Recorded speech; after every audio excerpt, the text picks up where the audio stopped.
Patterson? Yes.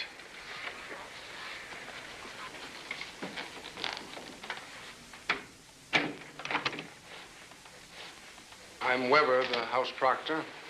Yeah. In 22 years, I'd forgotten how cold it gets up here in the mornings. There's a fire in the library, Mr. Patterson. You remember the way? Oh, yes, I do. If you'll excuse me.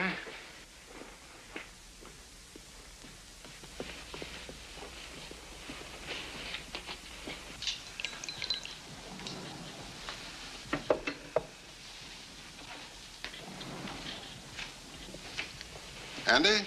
Hello, Chad. Yeah, your hands are cold. What about some tea? No, thanks.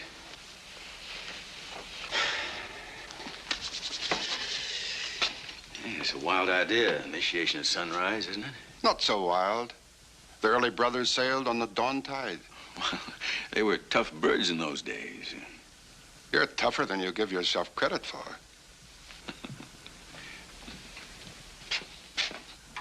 Sunrise in a few minutes, gentlemen.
Patterson, Philip Everest Dunning, Mr. Chad Harmon, Mr. Dunning.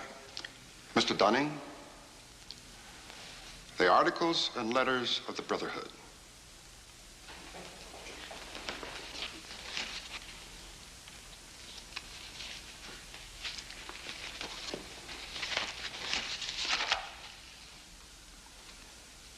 Do you swear that having been entrusted with these articles and letters since midnight this night, that you alone read them and did not communicate their content to any person whatsoever? I so swear. Having so sworn, are you now prepared to go forward? I am prepared.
Mr. Dunning, for over 200 years, Brothers of the Bell have been initiated before this bell and in the same ceremony at sunrise.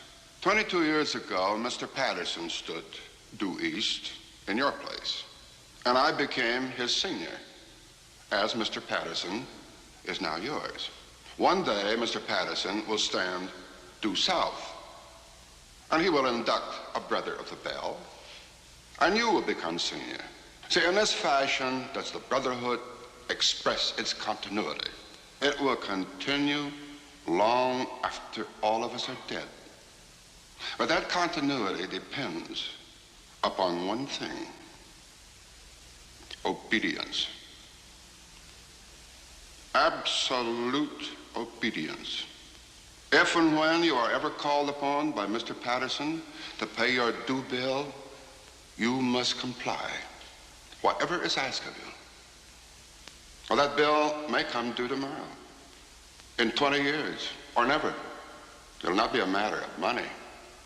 It will be an act of fealty, of loyalty to the Brotherhood of the Bell. Now, if you require anything at all, get in touch with your senior, and he will see to it that it's arranged for you.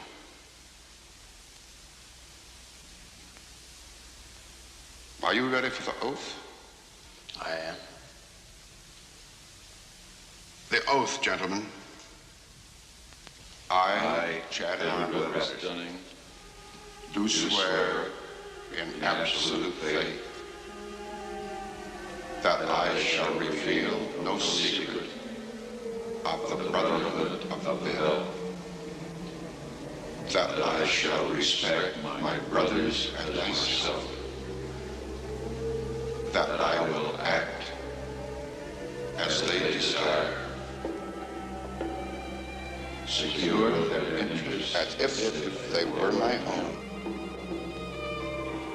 And I pledge this, my honor, my fortune, and my life.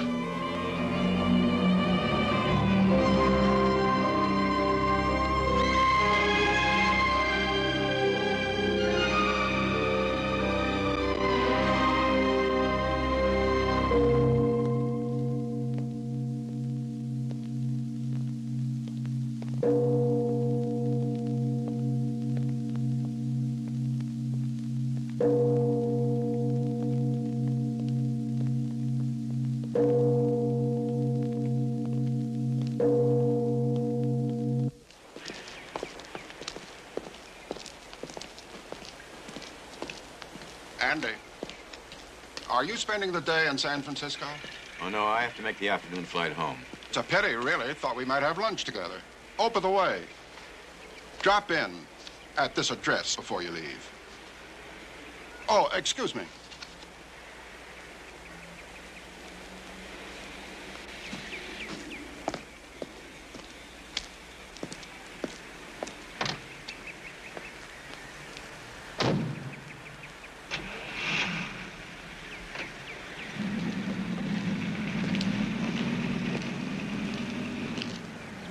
It's gonna take some getting used to. What? I mean, being a brother. Oh, you have my home and office number, don't you? You know, I still find it incredible that I could get anything I want. Anything a man could get with money, privilege, and the best connections. You know, it just occurred to me that we're part of the establishment now. Not part. The establishment.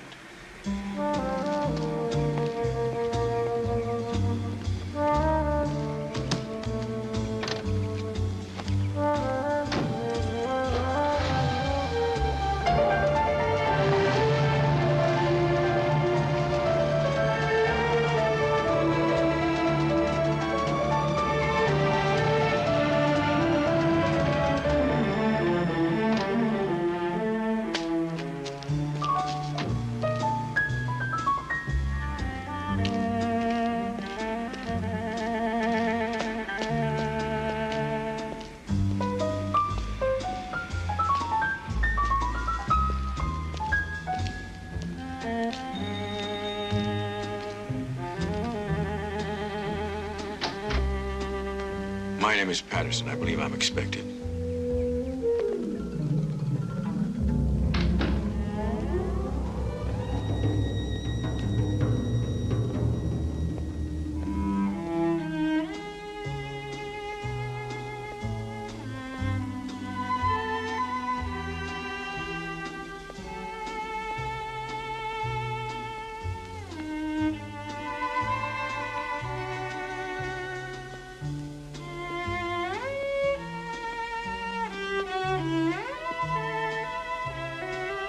You have a card? A card? This address was written on the back of it. Oh, yes.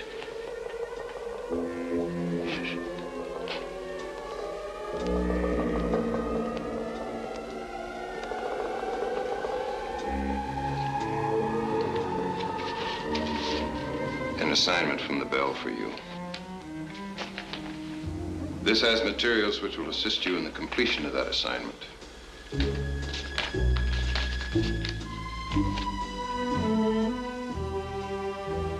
Open at any time 1 hour after you've left here.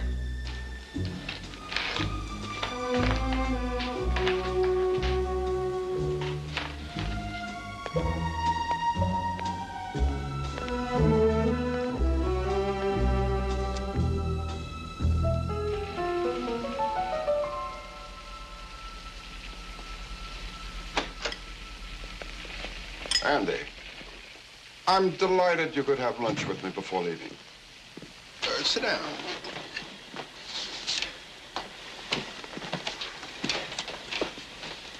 Will you have a drink before luncheon, sir? No, thank you. Have a margarita. Paul does it very well.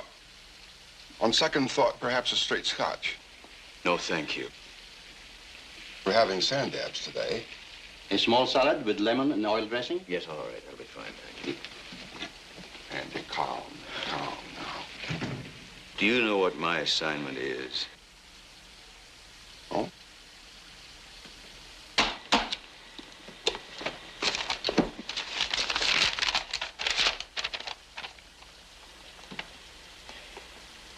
Mr. Patterson, it will be your responsibility to see that Dr. Constantine Horvathy declines the position of Dean of the College of Linguistics that has been offered to him. The Bell must want that post for someone else. Well, I understand that. Then why the frantic phone call? I thought from your manner that the Bell has asked you to murder someone. They have.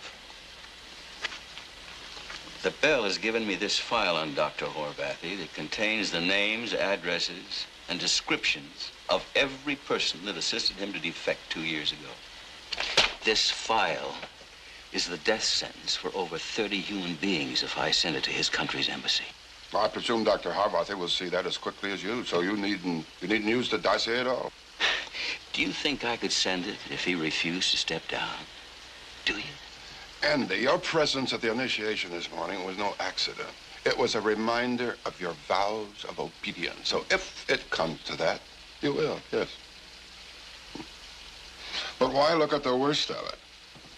Do you know Dr. Horvathy well? Yes. Vivian and I were among his first friends when he came to work at the Institute. Well, then put it on a personal basis. Persuade him that it would be in his best interest to stay where he is. The climate is good. The Institute is congenial. He likes his associates there. Stress all the positive elements, Andy. Look, what happens if he gets kind of curious and says, why are you so interested? Huh? What do I tell him then? This discussion is becoming burdensome. You have already broken one of our rules by discussing this assignment with me, but I will pass that now. You were given an assignment and the means. Do it, Andrew. Do it. And be grateful. More isn't asked of you.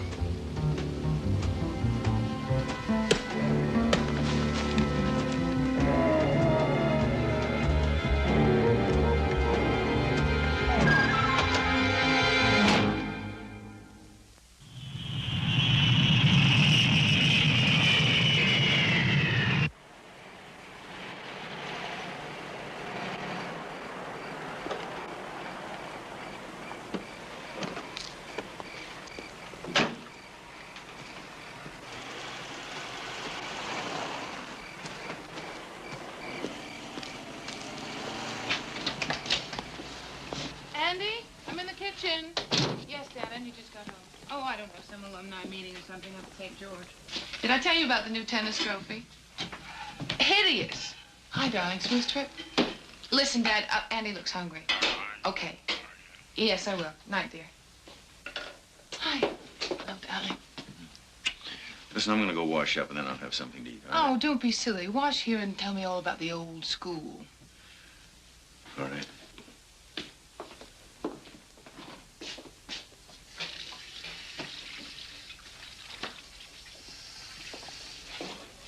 Voila. Well, that's fancy. Leftovers from this afternoon's bridge game. Well, how was the old St. George? Well, the same. Oh, I know what I forgot to show you. I got the sketches for the new tennis trophy.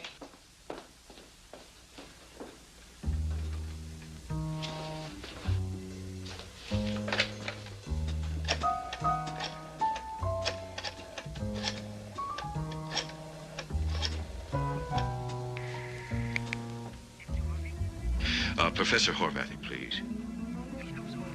Oh. When did he leave? I see. No, there's no message. Just thank you very much. Right.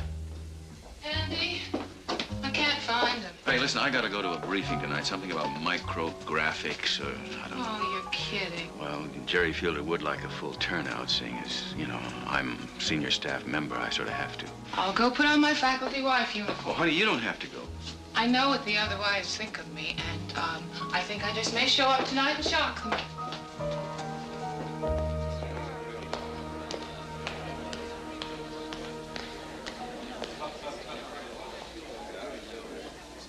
Of course you do. Hi. Good evening. Connie, I'm so glad to see you. Same thing. Connie, Yes? can I speak to you for a minute? You guys gonna come back in time to hear Parliament? Yes, we'll be right back. Excuse me. Number one.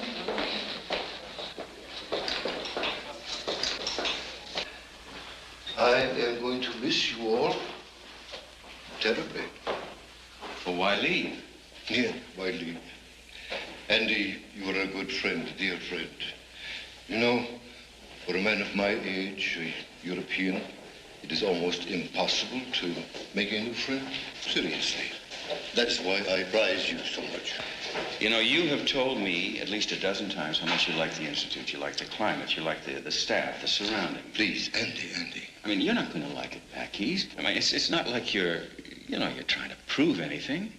I mean, you're an established figure in linguistics. There is nothing you have said that I have not said to myself 1,000 times. Horvathy, I said, you are an old fool.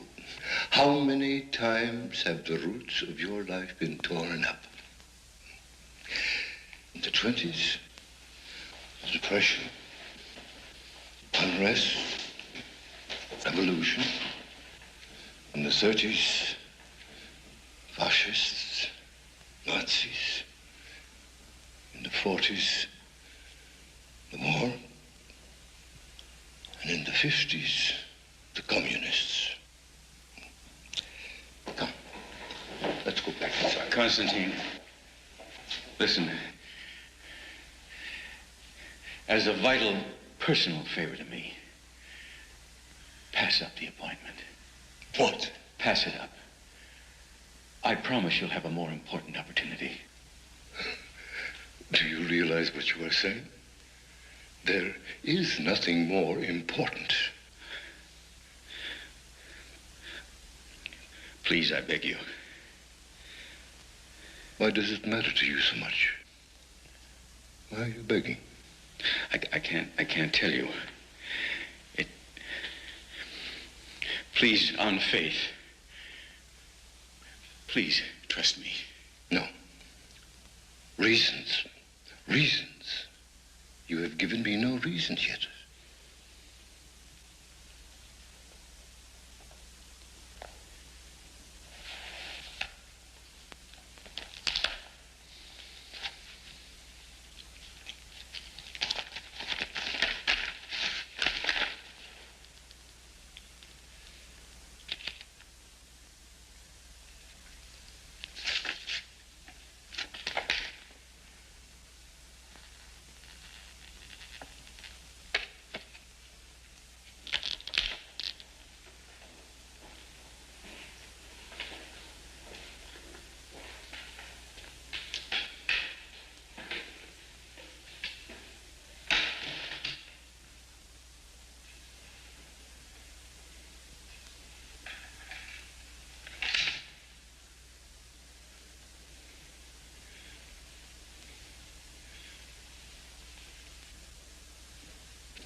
Where did you get this?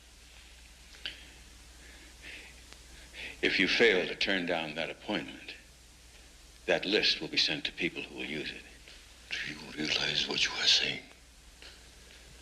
These are men and women who will be shot. They will be taken to dungeons under the police stations, tortured, killed. I'm not going to use it, but there are those that will.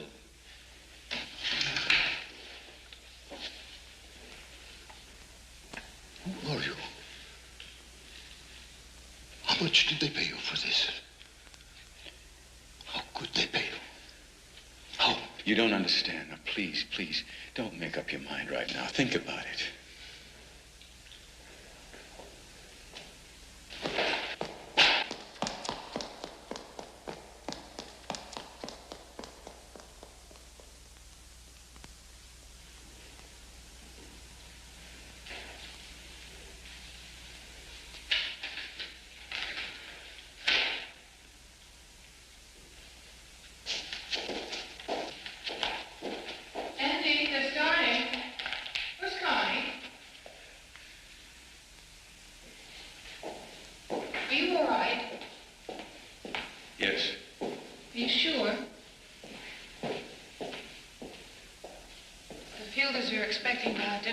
You go on with them. I can't. You saw Dr. 𝓜𝓵'𝓼. Was he in good spirits? Oh, mister, I don't know. The poor man's entire family was murdered in a concentration camp. He didn't have anybody in the world.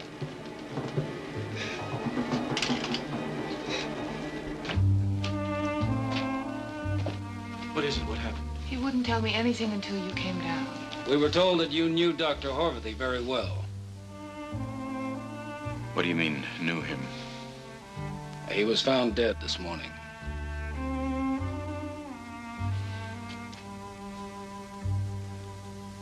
What happened? You spoke to Dr. 𝓜𝓵𝓼 last night, didn't you? Yes, yes. What did you talk about? Wait. We talked about his leaving his... Did he look forward to that job? Yes. Did he complain of bad health? Oh, he didn't. I never knew a man who complained less about anything in my life. He had no enemies that you know of? Of course he had enemies. He was very outspoken politically. Political enemies, you mean, in Europe? He was a very brave man.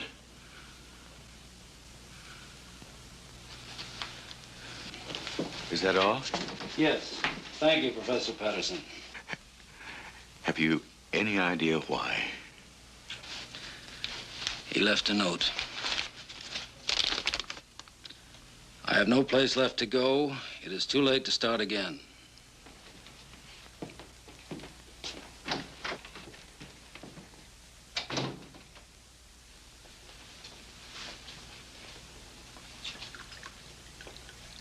I can't believe it. I can show you the file he sent me. I don't mean I doubt you. I just can't believe that you could keep a secret like that for so long. I had no reason to tell you until now. Now I'm a murderer. Oh, Andy, please don't say that. Don't, please. And I'm going to tell the police. Tell them what? About the Bell? About your membership? Oh, I'm going to tell them what I told you. But you can't do that. You said they had a rule about keeping silent. Oh, I don't know what you should do anymore. You've thrown so much at me. I really wish... You wish your father were here, don't you? I didn't say that. That isn't what you said, but that's what you meant.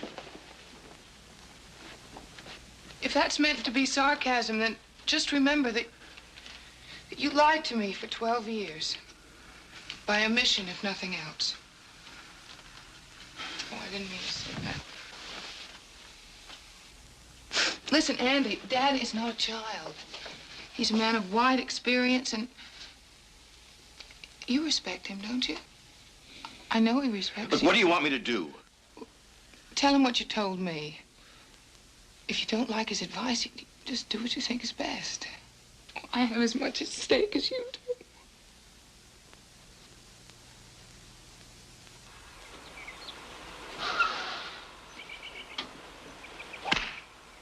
Harry? Hi. Listen, I gotta talk to you. Vivian all right? No, she's fine. She's fine. Oh, why don't you walk around with us? No, not now. Okay. Sorry, gentlemen, you'll have to forgive me. Next week, perhaps? Great, sure. Now, what is it? Health, money, or a divorce? No, none of those.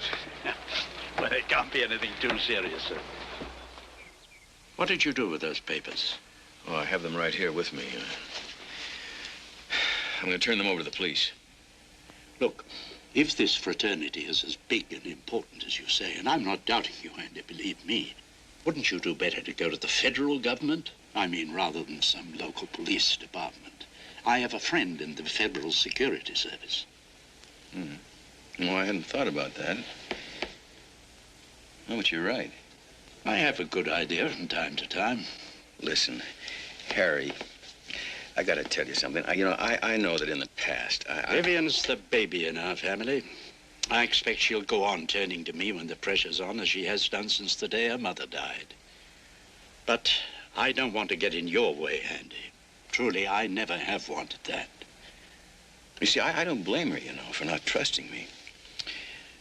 Because I haven't really been completely truthful about the Bell. But you see, now she's got to share the result of whatever happens. What will happen? I don't know. I know the Brothers of the Bell will punish me. See, they have unlimited powers. Forgive me, Andy, I don't think unlimited powers are so easily used these days. Not by governments or organizations. But you wait here. I'll go and call my friend. Oh, ask him if I can see him this afternoon. I'll ask.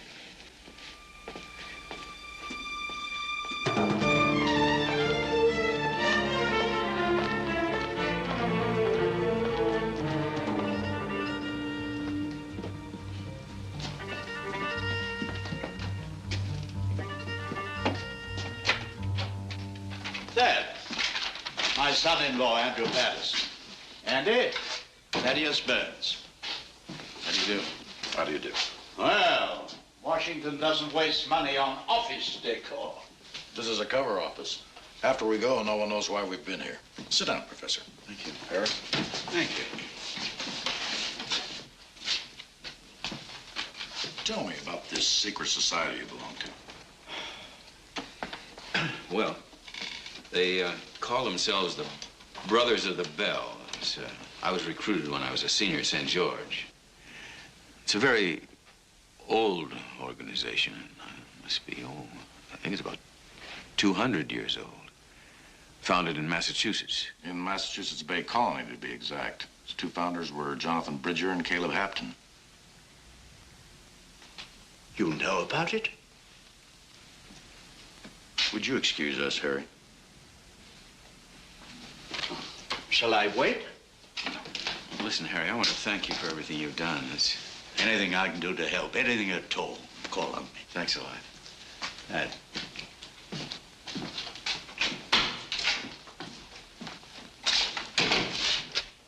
Sit down. What did the Bell have to do with Constantine Horvathy's death? You know about that? We know they wanted that job for a brother. Horvathy had to be forced to withdraw. How was he forced? Well, I blackmailed him. How?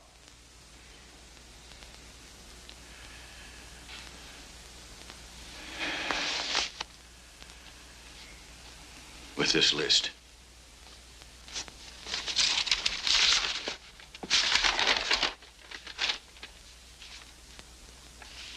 Who gave it to you? Oh, I don't know the man. Never saw him before in my life. You were simply told to go to an address. Yes, that's right. And there you were given two envelopes, one containing your assignment and the other the means of executing that assignment. Yes, but... Organizations as old as the Bell develop patterns. Then Horvathy's death was suicide. Was murder.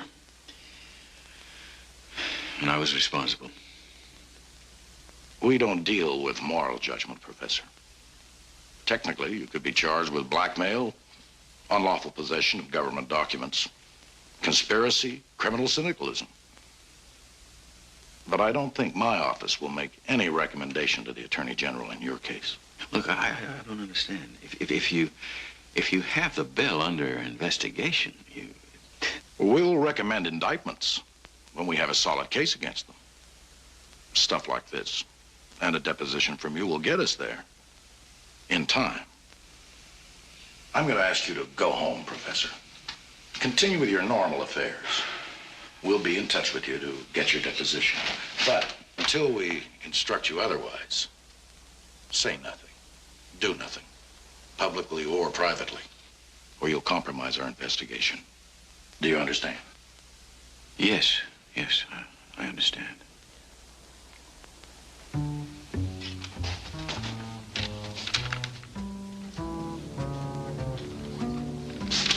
Professor, if it's any comfort to you, if this list hadn't stopped 𝓜𝓵𝓼, the Bell would have stopped him more painfully.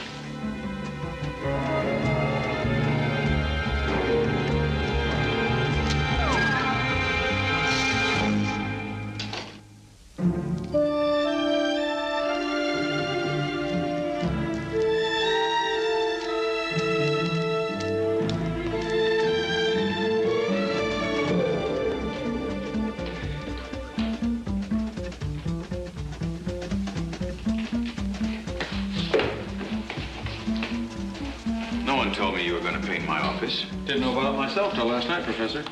Oh, for Pete's sake. Oh, Marge? Marge, where's my secretary? She's on vacation.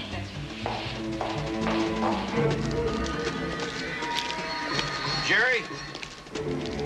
Excuse me. Look, Jerry, I'm a senior member of the department, and I'm unaccustomed to having my secretary sent on vacation and my office closed without my knowledge and permission. Well, I'll get you another girl in another office. That's not the point. What about my papers, my files? Andy, ask me anything. Don't ask me to fight painting schedules. Take the week off.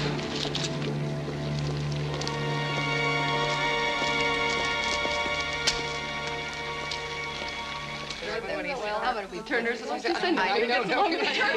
What should you do? How about what? 9 to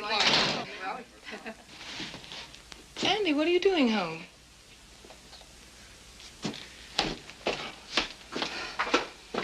Excuse me.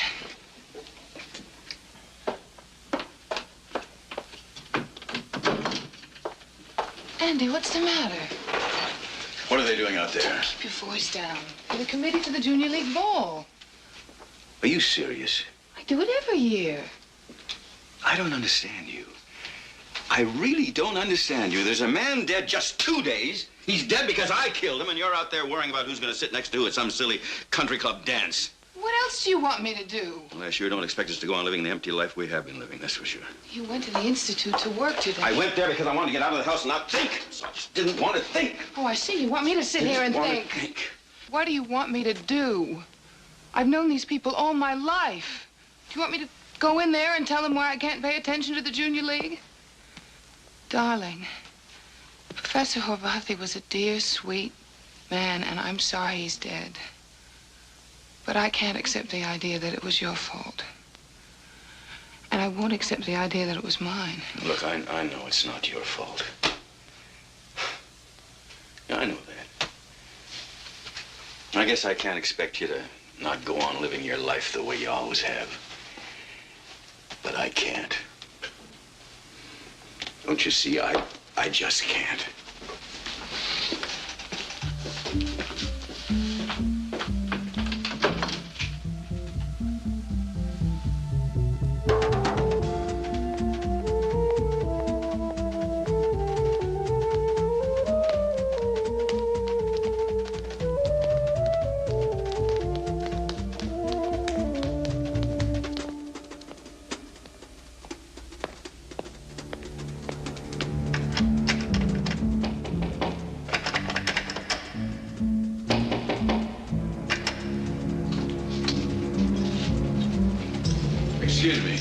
Isn't that the federal security office? No, they're on the first floor.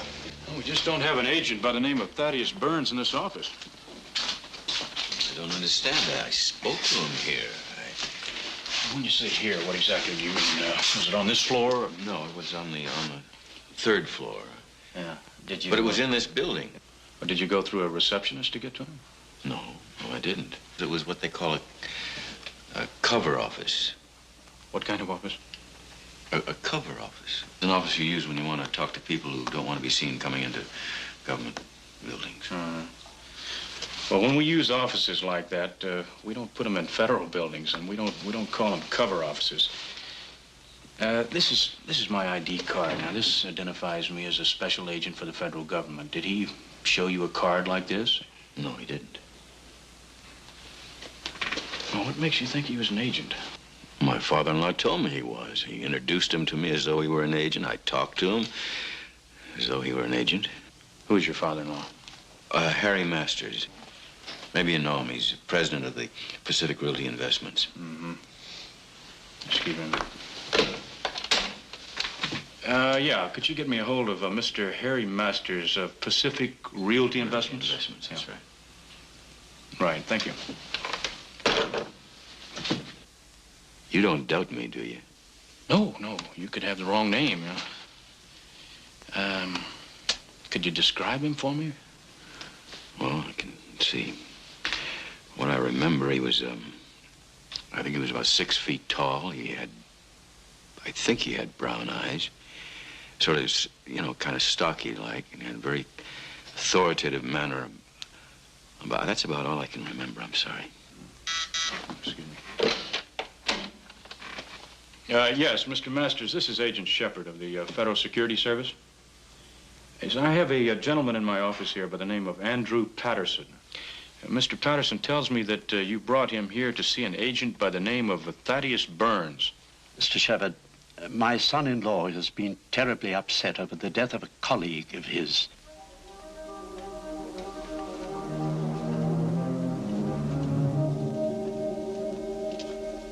Yes. I see. Yes.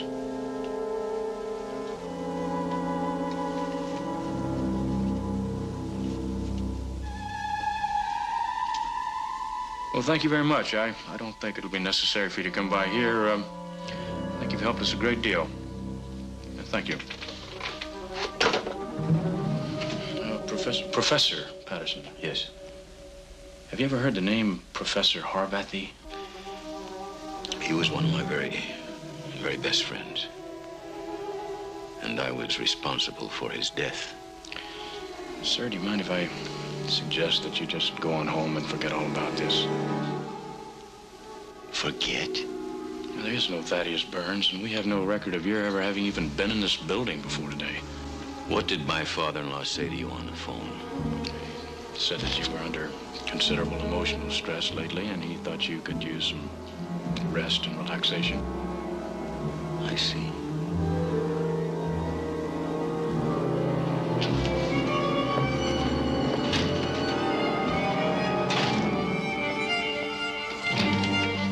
Mr. Masters in? He's in a damn place. He's not alone, Professor.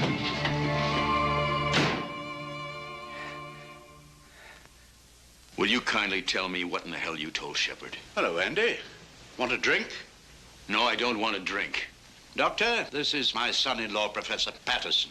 Dr. Louis Bauer. Glad to know you, Professor. What did you tell Shepard? We've been talking about you, son. You wouldn't be a psychiatrist now, would you? As a matter of fact, I am. Well, I can save you the time and trouble. I'm not insane. No one suggested you were. Now, what did you tell Shepard? I told him nothing more than I've told you already, that I considered the story bizarre and wild. I also said that I thought you needed rest, perhaps psychiatric care. But you didn't tell him that the agent you took me to see did not find the story bizarre.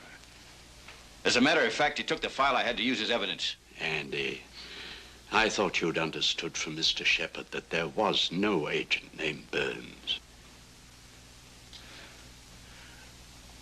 You did confirm that much, didn't you, Professor? Who was the man you took me to see?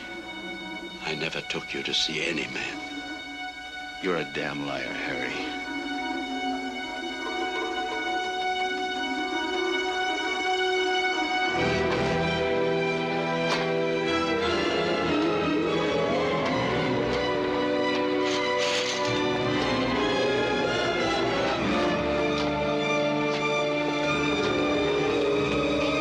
Are you crazy?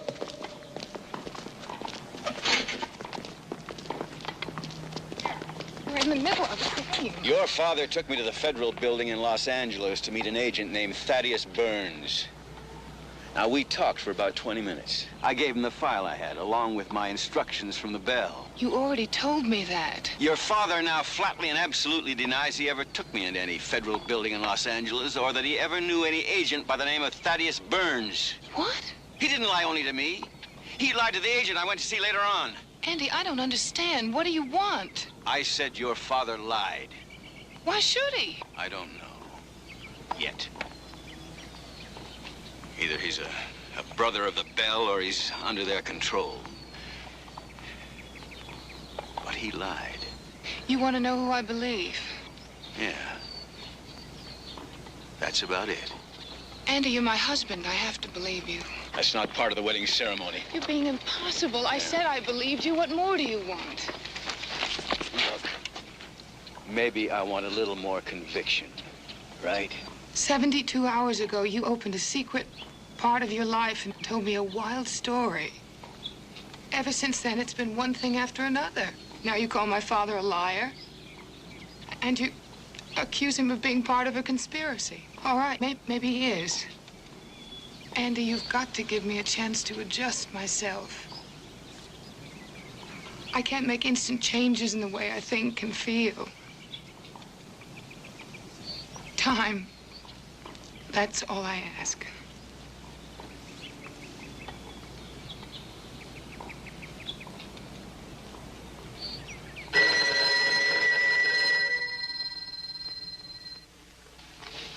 Yes. Well, Jerry, this is Andy. I can't talk to you now. I'm swamped. Listen, Jerry, I have kind of a problem, and I'd like to discuss it with you. I'm going to have to cut you off. I have a desperate situation here. Come on, get me off the box and pick up the phone. I'm in trouble. I want to talk to you. I'm sorry, Andy. We've been going very hot and heavy here, but I'm not going to be able to talk to you until tomorrow. Now, I have to be firm about that, and I mean rock firm. In the morning. Late morning. And practice being brief. I'm sorry. I don't mean to be short with you, Andy. Kiss Viv for me. That's not like Jerry at all. Honey, there's something going on. I don't know what it is. Something's happening. Something... You know, it's like fog going around the corner of a building at night. You know, it's there, but you can't see it. Something strange is happening, Vivian. Something very strange.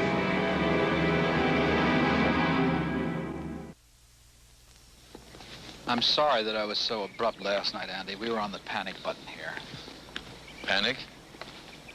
The fact is, I was being evasive because I was stalling in the hope that the news would be better. What are you talking about? The Ewing Foundation has taken a brutal 20% cut in our funds. Who's going? They insisted that we let your department go first. That's a bit of an overkill, isn't it, considering that I'm the only one they're out to get? My dear Andy, a normal amount of vanity is essential. I think you're going a little bit far. Trustees of the foundation, unfortunately, are very often arbitrary, but I don't think for 1 minute that they cut our budget to get rid of Professor Andrew Patterson. Oh, that's what you'd like the world to believe, but I know better. Oh, I think they'd dismiss 41 people to cover my dismissal. You're really in earnest, aren't you? You honestly believe that the foundation is out to get rid of you? You see, I'm not guessing anymore. I know. The question, though, is, how deeply are you involved? Are you a brother of the Bell? What? What college did you attend? I've heard of non-sequiturs. No, just answer my questions. Did you attend the College of St. George? I've attended over 6 colleges, Andy, as an undergraduate and as a postgraduate, both here and abroad. I think that you'll find those academic affiliations in my biography in any recent edition of Who's Who. I don't think that you'll find the name of St. George on the list. I don't care what it says in Who's Who. I think you're lying. I think you're just as guilty of Dr. Horvathy's death as I am. Andy, I've talked to your father-in-law, and he's told me about your feelings. I think... May I recommend... A good psychiatrist? How many does it take to have me committed? 1, 2. Well, I'm not about to let that happen. Hold! Why are 41 innocent men and women being punished along with me? What about some hot chocolate, Andy? Do you realize you've destroyed their lives, their homes, their friendships? It's really quite good. Is the Bell so callous it really doesn't care? Now, people generally find a way of mending their lives one way or another. It really doesn't matter to the Bell, does it? Well, I resigned from the Bell. No, Andy. You had your option 22 years ago, and you elected to come in. We accepted you, granted you all the benefits of the Brotherhood. Benefits? I never asked for anything. Are you truly ignorant of what the Bell has done for you? You know that first bid your father's firm won? What about it? A little piece of a big highway. Yeah? Won by a small contractor. That's right, that's right. The start of Patterson Engineering International. Yes? The Bell gave your father that contract? Yes. In 22 years, your father has become a multimillionaire, thanks to the Bell. In 22 years, Mike Patterson's company has never lost a bid, a contract, a negotiation. Do you think that was all good luck? Just brilliance on his part? And you, Andy, you have received every option, every fellowship, every post you've ever wanted. I competed for them. If you prefer to believe that. Look, I know what I earn myself. I know what I owe the Bell, what I don't owe the Bell. Believe me, Andy, you have never competed for one thing in the past 22 years since you first took the oath at sunrise. I paid my due bill. Constantine Horvathy is not going to accept the appointment. That was my bill, and I paid it. But you did break the silence, didn't you? Well, I'm giving the Bell fair warning. If they try to harm me or my family, I'll break the silence so hard it'll be heard halfway around the world. No, Andy, you won't be speaking louder and louder. In fact, I am certain we shall be hearing less and less from you as time goes on. Paul! My father in? Yes, Mr. Patterson.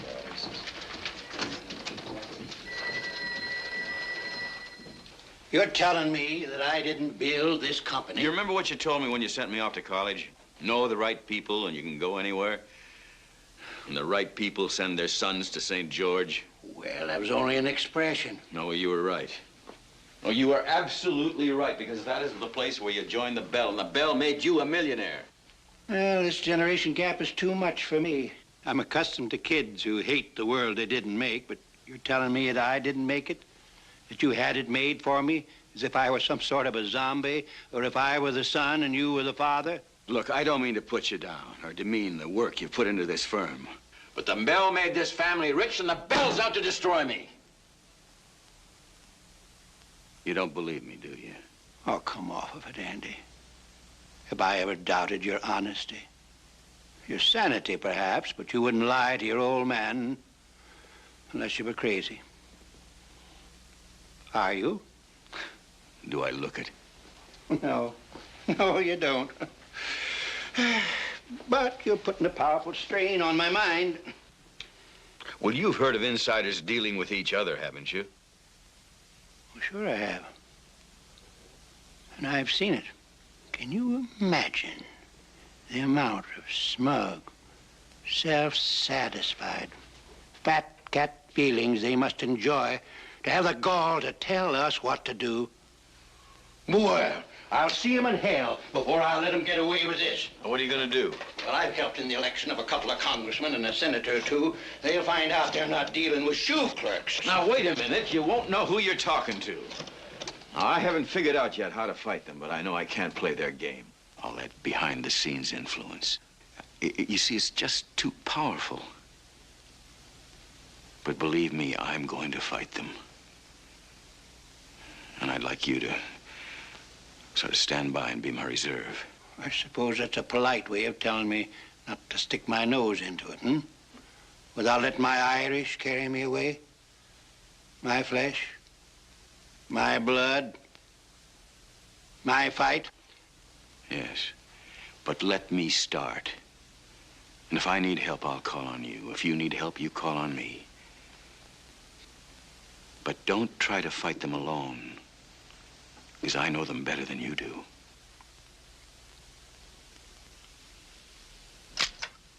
There is in existence in this country a secret organization known as the Brotherhood of the Bell.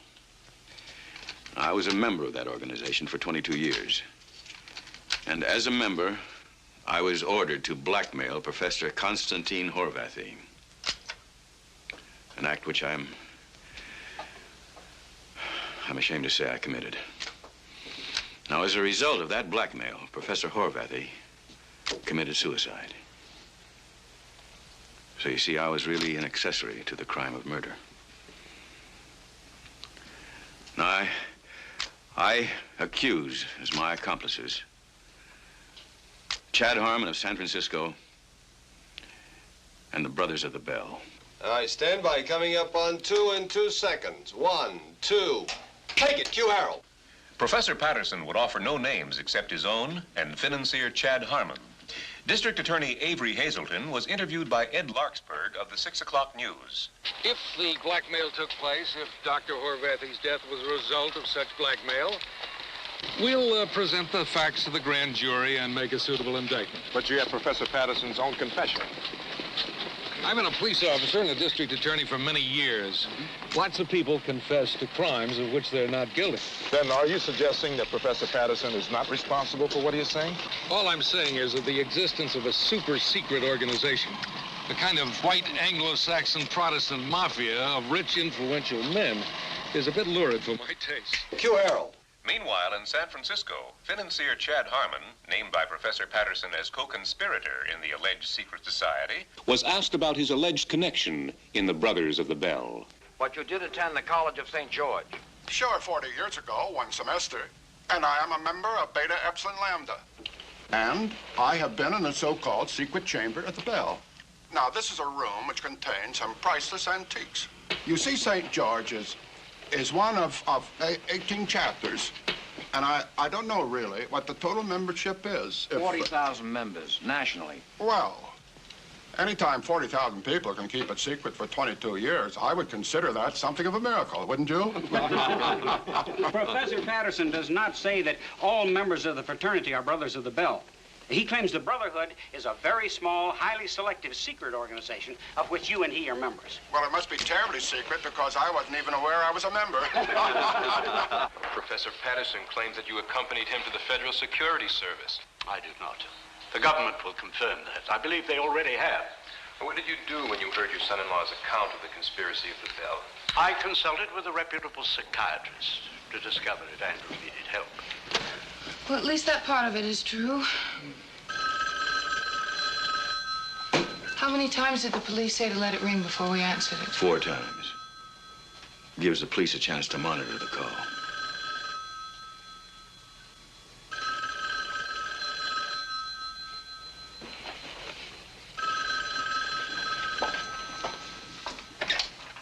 Hello? Oh, hi, Dad. It's fine. Yes, he is. You want to talk to him? Hold on. Look, I don't want to speak to your father. It's your father. Hello? Your friends appear to have started work on me. At least they're trying. Trying what? And I'm up to my neck in accountants and lawyers and internal revenue agents. There's considerable talk around here about income tax frauds and federal grand jury indictments right out of a blue sky. What? We were conducting a routine corporate audit when all of a sudden the IRS accountants seemed to have found some invoices that we've never seen. The only reason we're not yelling forgery is no one can give us a reasonable motive for creating such forgery. The Bell has a reason that has a good reason. The fight is on my end of the field, and I will not back away, and I'm not asking for help, yours or anyone else's. What are you going to do? You let me handle this, son. Maybe they won't be bothering either one of us when I get finished.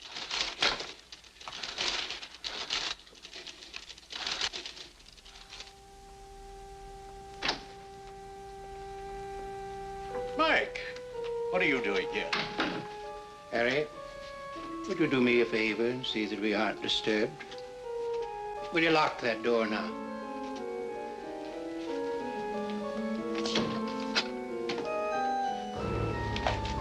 Harry, let me tell you something. I don't call press conferences like my son. I've had men crowd me before when I was a ditch digger, and I used my fists, and I'm not above using them now. What's the matter with you, Mike? Are you crazy? Don't misunderstand me, Harry. I'm not talking about a beating. I'm talking about a killing. With my two hands, Harry. You see, I believe, my son, there is a Bell, or whatever you call your little boys' club. It doesn't exist. You are going to get on that phone and call your buddies and tell them to call it off now. Do you hear now? I can't. You see, I can beat you to death, and I am going to unless you make that call.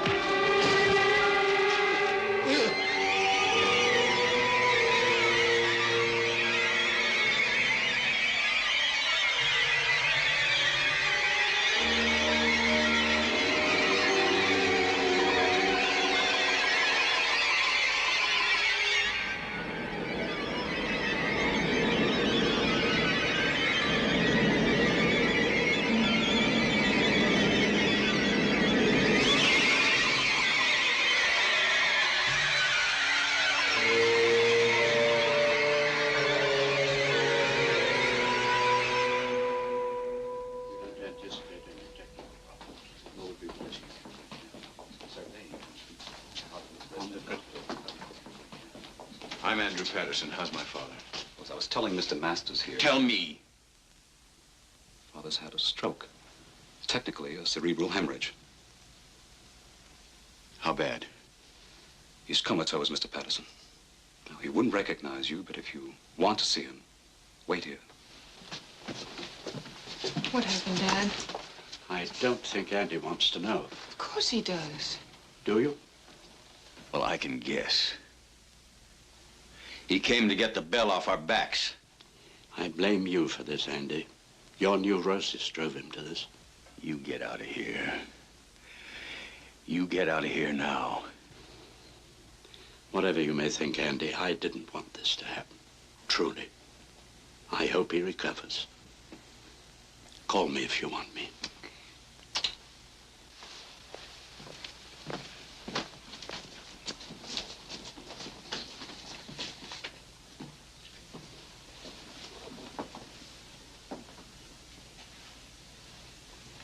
Mr. Patterson?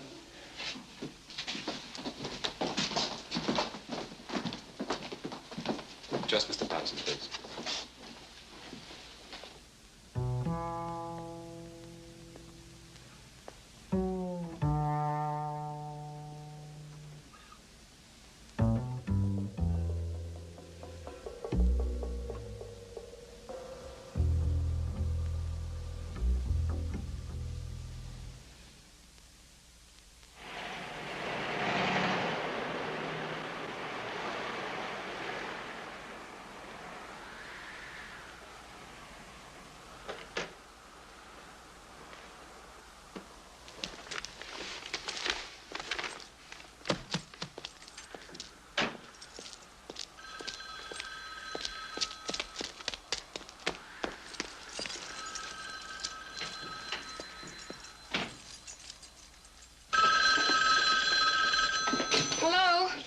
Oh, hello, Andy. Yeah, how is he? Well, there's no change. They don't know when he's coming out of the coma. If he does. You sound exhausted. Well, it's just that I feel so responsible for what's happened. Oh, darling, please don't talk like that. Do you want me to come back to the hospital? Oh, no, Vivian. I'd like to be alone with him. I know it sounds like I'm shutting you out, but... Don't explain to me. I understand. Just stay with him. Vivian? What's that? What happened? Nothing, darling. The light just burned out in the kitchen. I was a little surprised. I feel a little foolish standing here in the dark. Well, you're not alone, are you? I mean, this isn't Margaret's night off. Now, darling, please don't fuss. I'm perfectly all right. I have neighbors on both sides, and I'm a grown woman, and I don't frighten easily. Just stay with him. I'm sure everything will be fine. We all will, darling. Okay. Bye-bye.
I'm Andrew Patterson.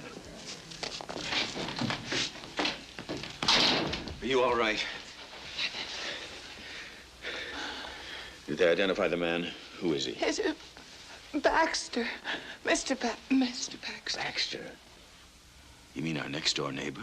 Evidently, your neighbor thought there was a prowler in the house. I was using a flashlight when the lights went out. You remember I was talking to you on the phone when it happened. Oh, thank God I didn't kill him. Oh, it was one of those mix-ups. Good thing it didn't turn out any worse. Are you satisfied with Baxter's story? Of course it happened that way. Well, let me ask you, is there any reason why we shouldn't be satisfied? There's an organization known as the Brotherhood of the Bell that's out to harm me and my family. Please don't go into that. It happened exactly the way the police said it did.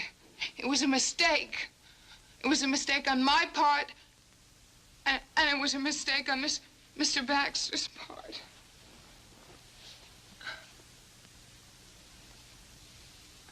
Andy. Andy? Andy? Couldn't you sleep? I'm trying to retrace Baxter's movements. What for?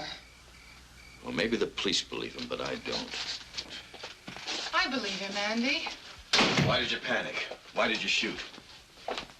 Because a month ago I wouldn't have. Because a month ago I wasn't afraid to be alone in this house. And because a month ago my life was not a recurring nightmare. I'm sorry. I don't know how I'm going to face it. It was an accident, all right? I'm ashamed to go to town. I was born and raised here. My family, my parents, my sisters. All right, all right. Andy, wait till the fourth ring. Oh, it might be the hospital. There's probably some nut.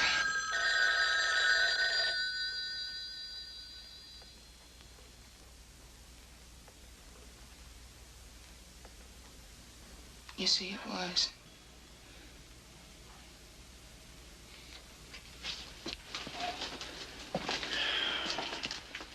Can you imagine what they're going to say when they find out about poor Mr. Baxter? They're going to say, well, just crazy as you are. Does it matter what people are going to say? I mean, really. I'm not as strong as you are, Andy. I don't want to hear them say, oh, Vivian Masters, she's gone ape just like her husband. Do they still call you Vivian Masters after 12 years? I meant Patterson. Did you? Don't psychoanalyze me. It's cheap and it's easy to call me hysterical. Just as it's cheap and easy to call me a nut. I never have. Oh, darling. Please, let's just sell the house. We'll sell the house and we'll go someplace, somewhere together. Just the two of us, until this all disappears. Oh, we can sell the house, but all this isn't going to just disappear, you know. What do you mean?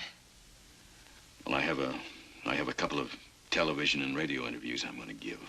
Why? Well, because Is there anyone left in the civilized world who hasn't heard about the Bell? The Brothers of the Bell?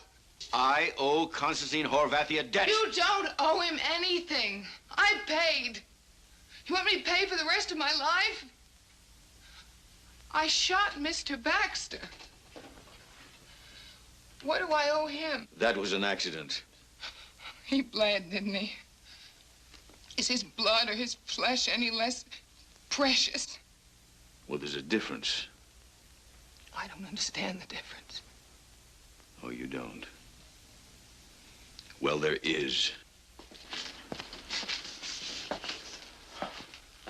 Andy, this obsession of yours is destroying us. Isn't it clear that everyone who has heard you doesn't believe you?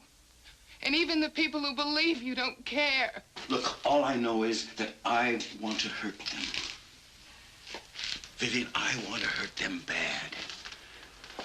See, I want to hurt them. But how will you know when you have? No, I want to hurt It doesn't bleed. It doesn't cry out. It doesn't fight back. Don't try to stop me, Vivian. Just don't try. I will try, because I won't allow this to continue. It's got to stop here, and it's got to stop now. Because otherwise, I'm leaving you. Right now. And I won't be back.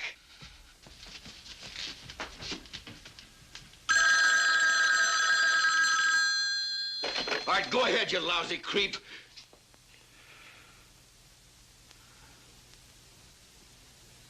Yes, Doctor.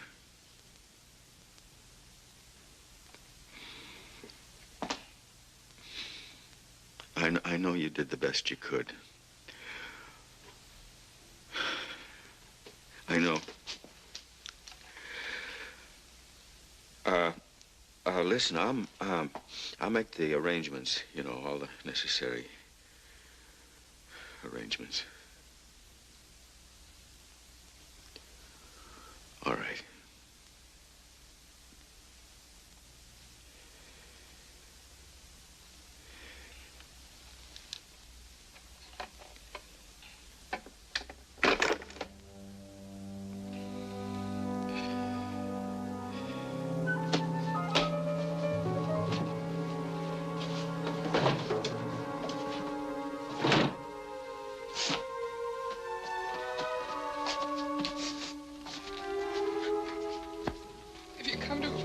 Just forget it.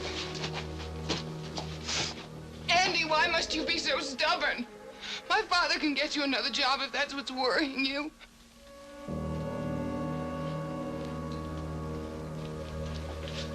Look what you caused with all your hysteria. 2 men that I love are dead. Not because of my hysteria, as you call it, but because I bought a lie. The lie that you can get something for nothing. Well, you can get nothing for nothing. Not even you.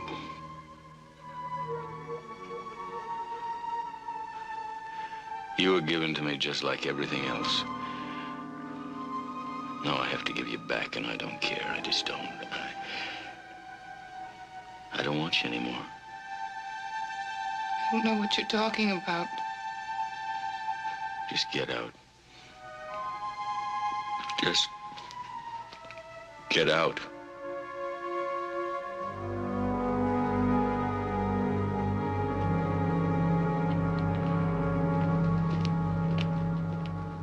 Well, what have you and Professor Patterson decided, Bob? Bart, this is a cheap cop-out. I'm sorry. I'd sue him for every nickel he's got. Look, I changed my mind. Take it easy. What do you mean, take it easy? I didn't sign anything, did I? Bob, why don't you sit down and rest your ulcers, huh?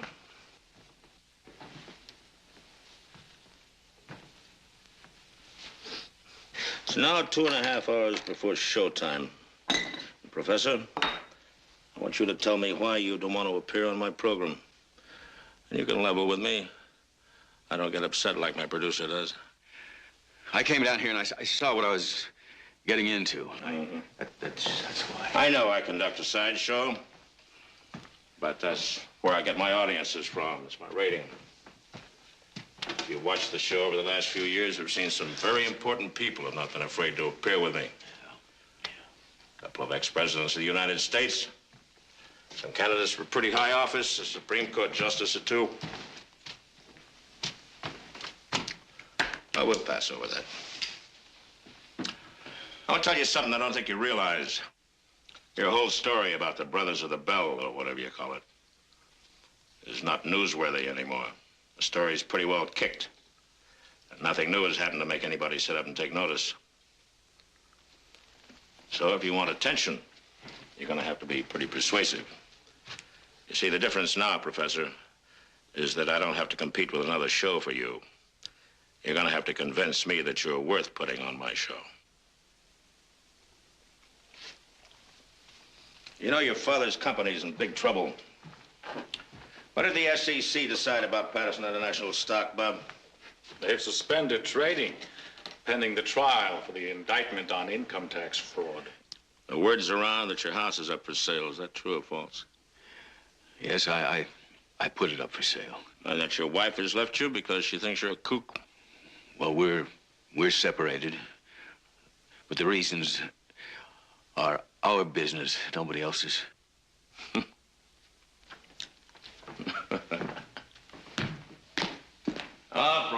Professor, you're yelling down a rain barrel. Come on. Here I am trying to convince myself to give you 30 minutes of airtime, which should be worth its weight in platinum to you, so that you can stand up and speak out. Because if you tell the truth, this TV lens will show it.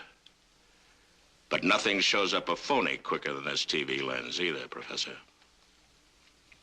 Now, if you believe in what you say, you can make 1 million people believe it too. This organization was responsible for the death of Constantine Horvathy. It was responsible for my being dismissed from the Institute. And it was responsible for the indictment against my father, Mike Patterson.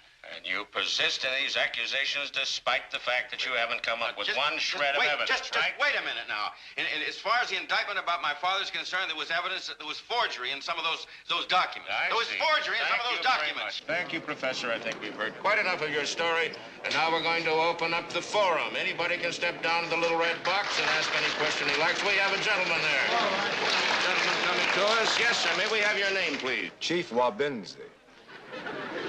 Chief Oh, chief of what? In the land from which I was brought, I was of a clan of chiefs. I beg your pardon, Chief. Do you have a question for Professor Patterson? No question, but an observation. The microphone is yours, Chief. This organization which the gentleman describes is not secret at all. It is well known to every black man, woman, and child. Is that a fact? Yes, Mr. Harris. This is the white power structure of the United Racial States of America. The United what?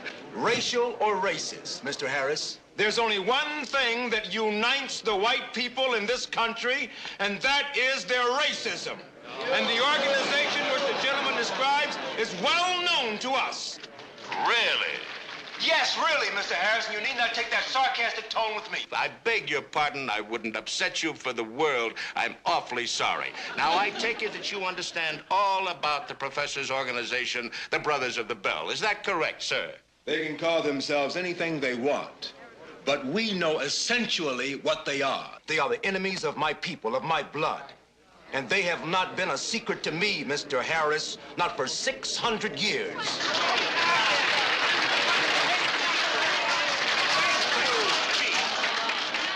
Thank you very much for your kind words. You may sit down. All right. Anybody else for the forum? Huh? Ah, here comes a young lady.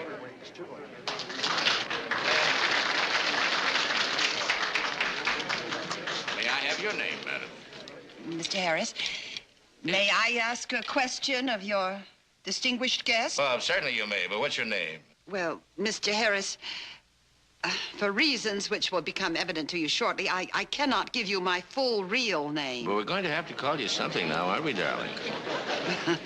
Could you call me simply a patriot? Certainly we can. Mrs. Patriot, proceed. I mean, simply patriot. Oh, you're not married, huh? All right, simply Patriot, proceed. Professor Patterson, is it not a fact that your real name is not Andrew Patterson, but Abraham Warsaw? My name is Andrew Patterson. Now, that's my name. Of course. I expected you to deny it, Mr. Abraham Warsaw. I have here documentary proof that this man is really named Abraham Warsaw and that he's a Jew. We're here to ask questions about his organization. Isn't that so? Well, it certainly does exist. It's an organization of secret international Jewry. Oh, it's been fully described in many books, documented records. A lot of which I'm sure you picked up in Berlin, huh? Well, I'm not going to reveal my sources to you naturally. Well, I mean, after all, these people are out to kill anyone who would expose them. But if you desire, I could give your viewers a post office box in Pasadena where they can get literature that exposes this organization of Jews and their hirelings. It's post office box. Patriot, that's a no-no. You really wouldn't do a dirty thing like that to a nice town like Pasadena, would you? Dump all that garbage on them? Come on, you don't live there, do you? If you want to give them an address, give them the address of the last cookie farm you were at. Couldn't they write to me, care of you, Bart? It cost me money to handle my mail, darling. It would cost me more to handle yours. No, thank you. I would think you would contribute it as your patriotic American duty, Bart. Well, I gave at the office last week, dear. Thank you. Step down.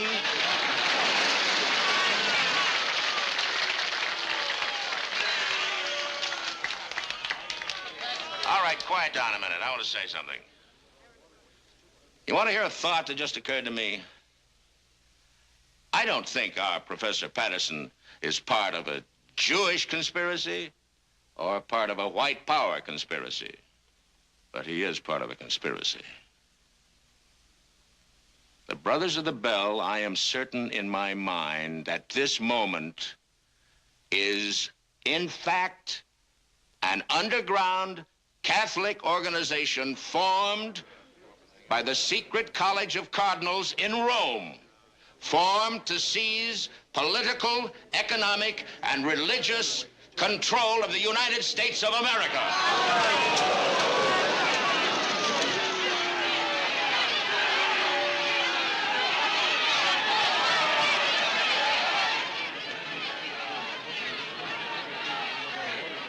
About the bell, all right? We refer to the bell as the Great Bell of St. Peter's in Rome. Therefore, we are not dealing with a Jewish plot or a white power plot, but a Catholic plot.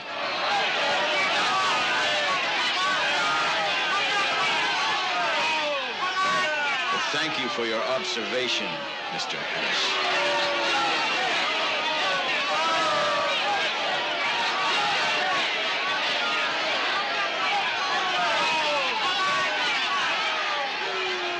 Dum-dums really believe what I just told you?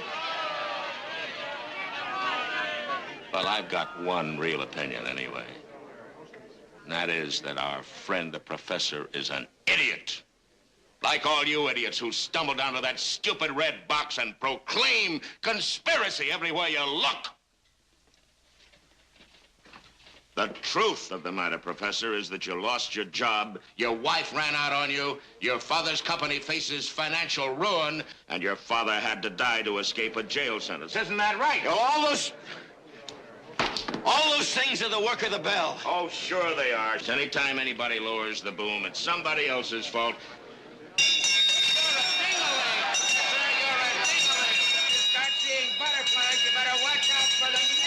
Those vilifications don't answer any of the points I made. Somebody's gonna drop the net on you, you creep. I can understand why those meatballs believe in you, because they're sick and ill-educated and stupid, and they haven't got a thing in the world to believe in.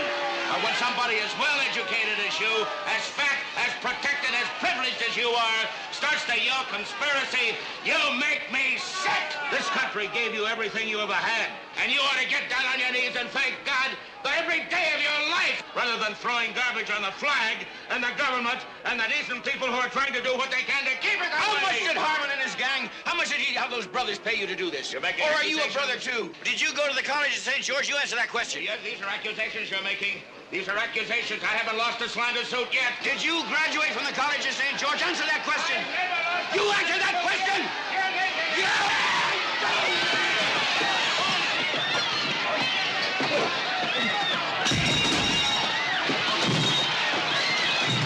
Don't stop the camera. I want this whole thing on tape, Al. Do you hear me? I want it all on tape.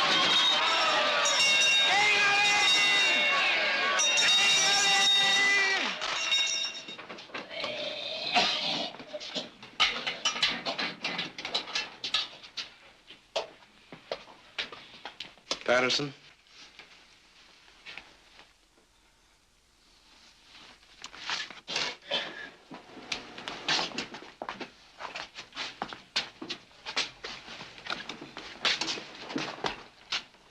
You posted my bail? Yes. I pulled some strings to get you out an hour earlier. The newspapers are going to get a picture of you sooner or later. I thought you might look more presentable later on. Come on.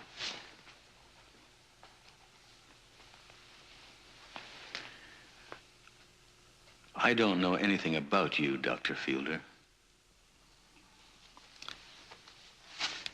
This is a photostat of my academic history.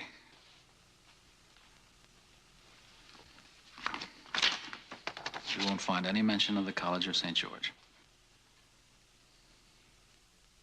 I posed two possibilities to myself. One, that the cut in funds made by the foundation was completely arbitrary. And two, that it was not and had a hidden purpose. The purpose was to get rid of me. Yes, I agree. The Ewing Foundation told me that the cut in funds was made at the direction of their bank. And the bank told me that it was against their policy to disclose who decided what they did. However, I threatened to make an issue out of it. Tell me something. How many members of the investment committee were alumni of St. George? One, the chairman.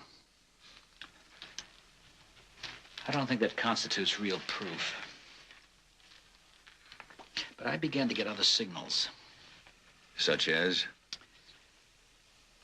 I felt honor-bound to help all those who had been separated as a result of the cut to get comparable or better jobs. I succeeded in every case except mine. It was as though your name was on an invisible national blacklist. It is. You two are going to be up till all hours, so I'll say goodnight. Andy, why don't you sleep here? Oh, no. Listen, Betty, if I stay in this house, it'll bring in nothing but trouble, you and your family. It's just no good. You're staying. No, it's... Jerry agrees with me. See you in the morning.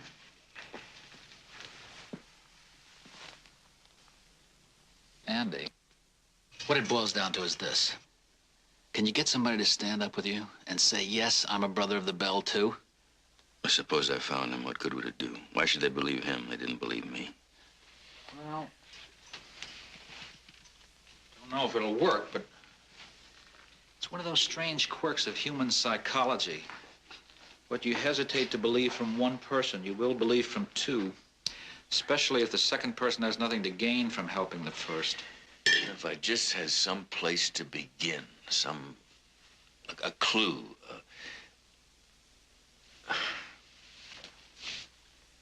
Come on, why don't you get some sleep? We can do this again in the morning. Come on.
Louder and louder.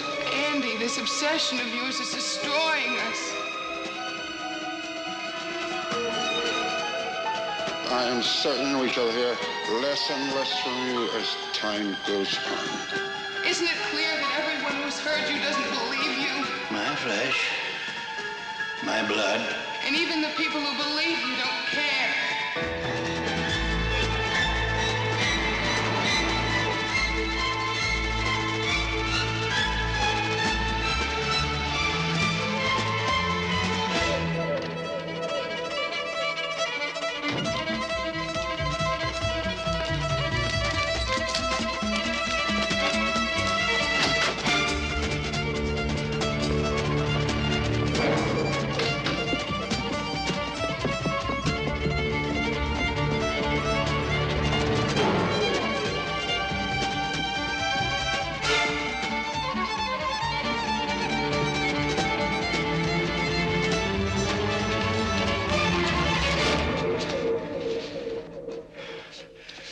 Please.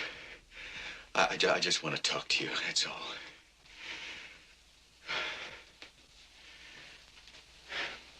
Now, you're going to come forward, and you are going to identify yourself as a brother of the Bell, and you're going to tell the whole world what you know about it. Wait a minute. Listen. Now, I'm going to give you a chance that I never had. A chance to see what your due bill is going to be before you take anything from them. Now, that due bill is a blank check, Philip. That's something they don't tell you. And on that check, they can write as payment your father's life, your marriage, your reputation, anything and everything. It's a blue sky payment, Philip. And you've agreed to meet it. You agreed once. And if I'd known this when I was your age, I would have told them to go to hell no matter what they offered.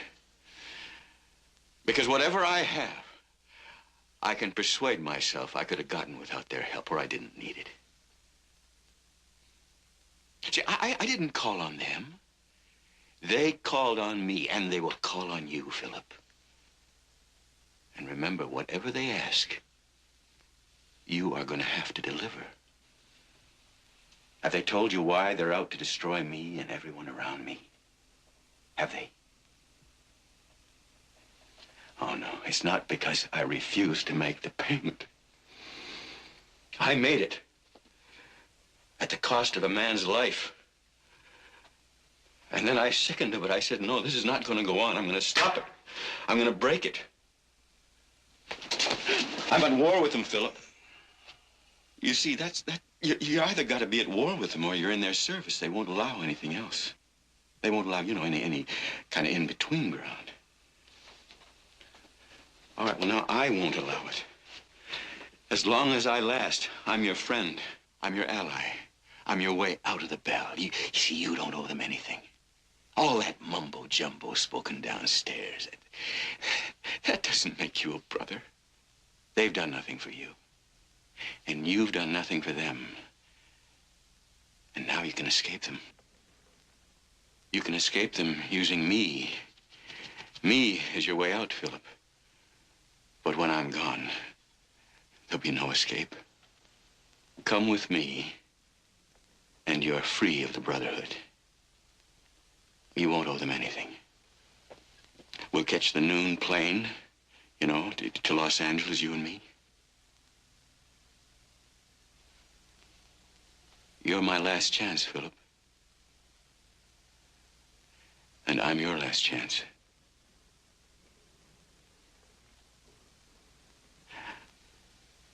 Do you know what I'm saying? What I'm offering you? What that freedom is worth?